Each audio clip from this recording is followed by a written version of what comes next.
Okay, welcome back to the Quiet Signal. This is your Signal Master. This is the Quiet Signal YouTube channel. Let's jump into it. We're talking about Ovid. Ovid.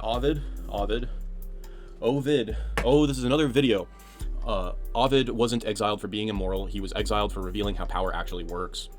Because once you understand what Ovid was really doing, you start seeing how culture manipulates desire, identity, and belief quietly, without force. Alright, so if you stick with me on this video, by the end, you will see why his stories still shape your psychology, your movies, your myths, and your sense of self, and why most people never even notice. A quick note here for you. Just wanted to mention, I appreciate you watching the video. Please like, share, subscribe, etc. Do all the YouTube stuff. We're building up to something here. Maybe you can guess what it is by now. I also wanted to say, please excuse any of the AI slop. I'm a one-man show with limited time doing this, so we're going to try and get rid of that as soon as possible, or try and get some more creativity and artistic talent involved here. So I do appreciate you sticking with me. I am a real person, not a robot. This is a real person-led analysis, but I do use the robot to help me. Just want to be fully transparent here for you, and we're going to try and move away from that as much as possible. I don't like the AI thumbnails. I need to up my thumbnail game a lot, I feel like, and I don't like using some of the content generation writing. I should probably just kind of commit to the low effort aesthetic. Yeah, okay, we're talking about Ovid here. Let's get going. Let's keep going.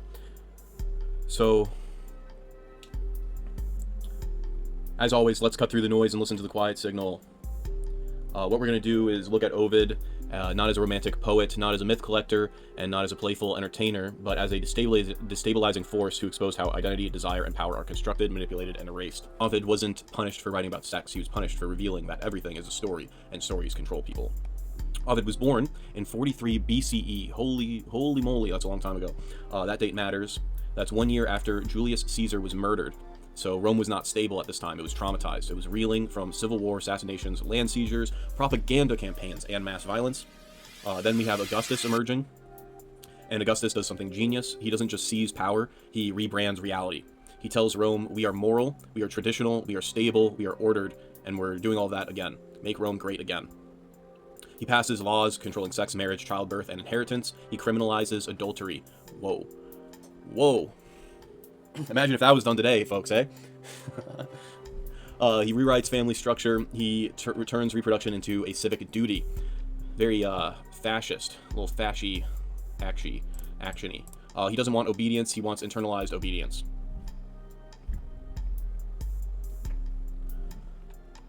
And to make that work, people must believe that their identities are fixed. So man, woman, Roman, citizen, father, wife, God, hero, stable, unmoving. But Ovid shows up and just says no to all of that. So people think about Metamorphoses is a book of myths. That's a mistake. It's a book about what happens when your identity breaks. So it's not symbolic and it's not psychological. It's literal. Everyone transforms. A woman becomes a tree, a man becomes a deer, a voice becomes silence, a body becomes a constellation, a person becomes a rumor. They're not fantasy tricks, they are stories about erasure, loss of agency, loss of name, loss of self. Ovid is documenting what power does to people. So we're looking at this as just a brief overview of who Ovid was. Ovid was a Roman poet during the Augustan age. He was, alongside Virgil and Horace, but he was profoundly different from them in tone, politics, and worldview. Virgil would write about empire building, propaganda, and Horace would write about moral moderation. Ovid specialized in erotic poetry, irony and satire, psychology manipulation, transformation or metamorphosis, desire, obsession, and transgression. He would discuss about the gods behaving badly, focusing on power dynamics, gender play, illusion, and performance. He was known as the most subversive of the Augustan poets. And again, yeah, he was born in 43 BCE, right after Julius Caesar was assassinated. And he lived under Augustus, Rome's first emperor.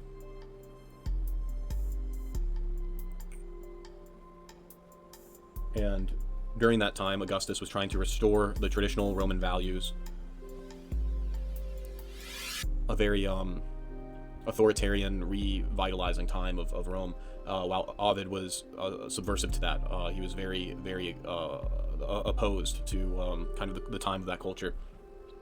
And so he wrote things like seduction manuals, adultery advice. Again, adultery had been made illegal. It was a legal penalty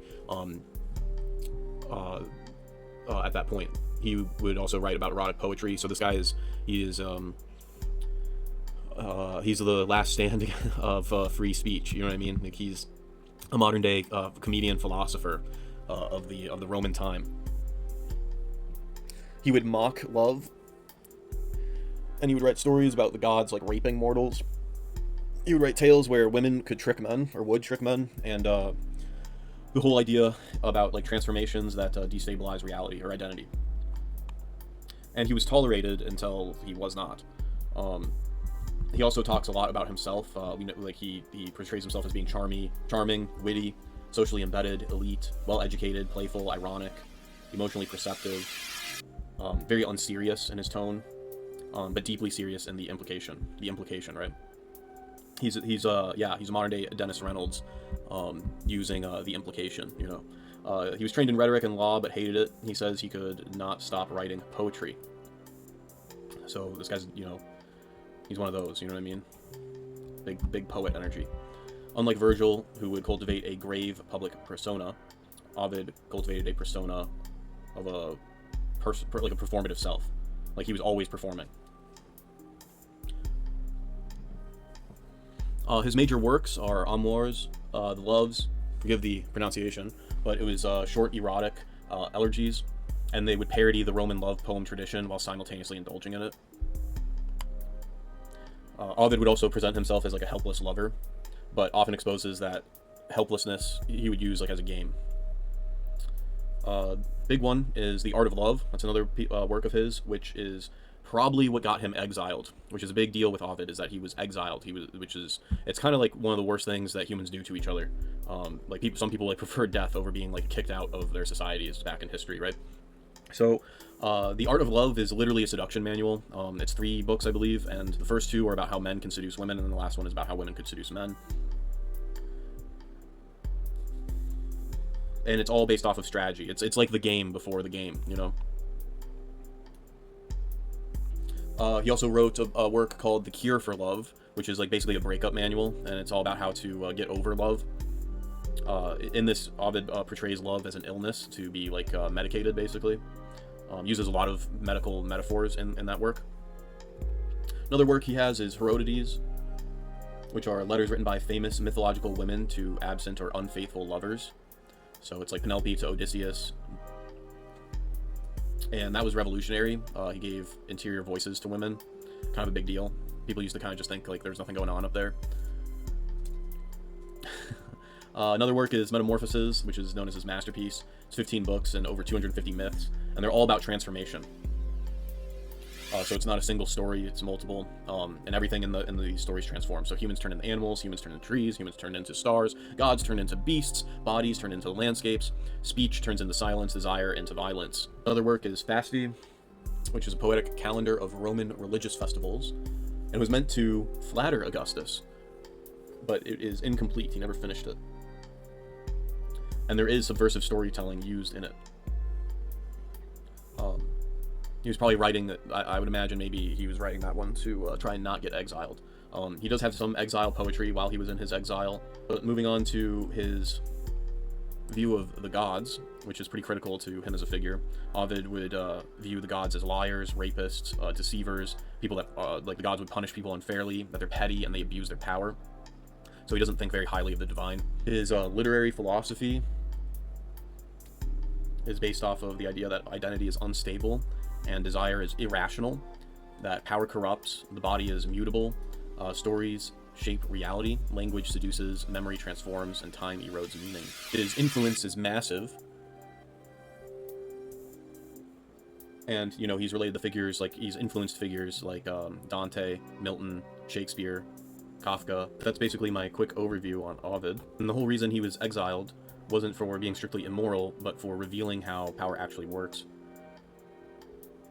The whole themes of like the gods not being sacred, or that identity is not stable, that desire is not a rational feeling, and that narratives will overwrite reality. So the empire couldn't tolerate that, so they had to exile him. Thank you.